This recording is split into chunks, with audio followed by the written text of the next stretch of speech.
Здравейте, приятели! Искам да ви споделя 5 важни неща за PhotoFinder диагностиката. Първо, това представлява обследване на кожната повърхност, в което изключително детайлно и с висока резолюция можем да видим всяка една структура на бемка или друго кожно образование. Второ, това е абсолютно безболезнен метод.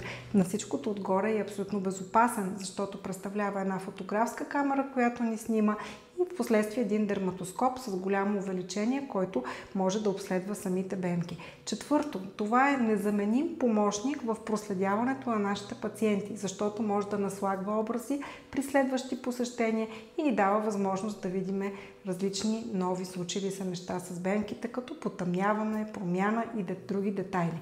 И пето, не на последно място, както всички модерни технологии, така и той има вграден изкуствен интелект. Но не за да ни казва каква е диагнозата, а за да ни помага да не пропуснем промяната в дадена бемка, която е настъпила във времето. Опитайте и вие, свържете се с нас, потърсете мнение на специалист, дали вие сте подходящи за тази диагностика.